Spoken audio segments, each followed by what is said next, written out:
వీళ్ళని ఎక్కడికో తీసుకెళ్దామని వాళ్ళు ప్లాన్ చేస్తుంటారు. కానీ వీళ్ళు మాత్రం మేము ఇక్కడే ఉంటాం, పైగా ఇలాగే ఉంటాం అన్నట్టు వ్యవహరిస్తూ ఉంటారు.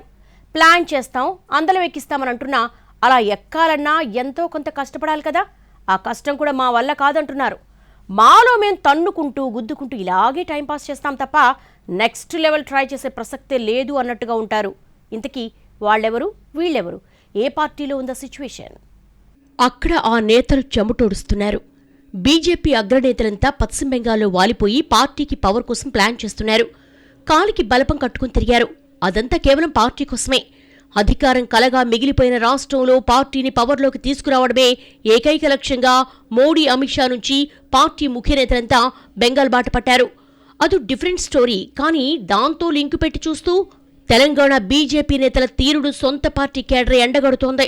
వ్యక్తిగతంగా వాళ్ళకి అక్కడ పదవులతో పని లేకున్నా పార్టీని అధికారంలో నిలపాలన్న తాపత్రయంతో పెద్దోళ్లంతా అలా కష్టపడుతున్నారు.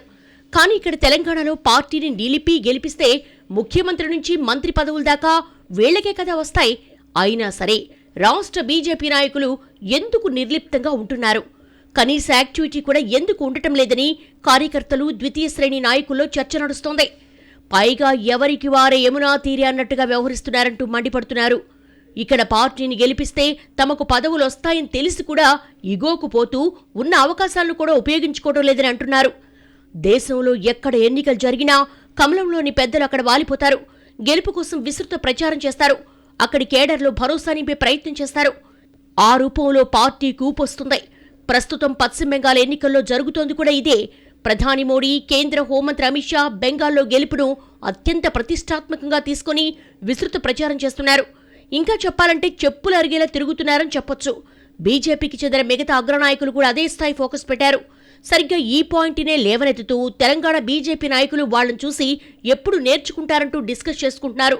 కింది స్థాయిలో బెంగాల్లో గెలిస్తే పార్టీ ఖాతాలోకి మరో రాష్ట్రం వస్తుంది. అంతే తప్ప నేషనల్ లీడర్స్ అందరికీ అక్కడేం పదవులు రావు, ప్రత్యేకంగా ఒరిగేదేమీ లేదు. అయినా సరే వాళ్లంతా అంత కష్టపడుతుంటే ఇక్కడ మాత్రం ముఖ్యమంత్రి పీఠం సహా రకరకాల పదవులు రాష్ట్ర నేతలకే దక్కే అవకాశమున్నా ఎందుకు నిమ్మకు నీరెత్తినట్టు ఉంటున్నారంటూ ఫైర్ అయిపోతున్నారు. పశ్చిమ బెంగాల్లో పాగా వేయాలని పెద్దవాళ్లు పడుతున్న తాపత్రయం, తిరుగుతున్న తీరు తెలంగాణ నేతలకు కనిపించడం లేదా అన్న ప్రశ్న వస్తోంది కేడర్ నుంచి. వాళ్లను చూసైనా మా నాయకులు ఇగోలు పక్కన పెట్టాలని అంటున్నారు. పార్టీ గెలిపే ధ్యేయంగా పనిచేస్తున్న నేషనల్ లీడర్స్కు పార్టీ కన్నా మేమే గొప్ప అనుకుంటున్న స్టేట్ నాయకులకు చాలా తేడా ఉందని, ఆ సంగతి గమనించుకుని ఇకనైనా రాష్ట్ర పార్టీ నాయకులు మారితేనే తెలంగాణలో వాళ్లకైనా పార్టీకైనా భవిష్యత్ అన్నది కార్యకర్తల మాట. క్షేత్రస్థాయిలో పనిచేయడానికి మేం సిద్ధంగా ఉన్నా నడిపించడానికి వాళ్లు రెడీగా లేరు. ఆ యుగోల్తో ఎన్నాళ్ళని నడిపిస్తారని సొంతోళ్లే మాట్లాడేసుకుంటున్నారు.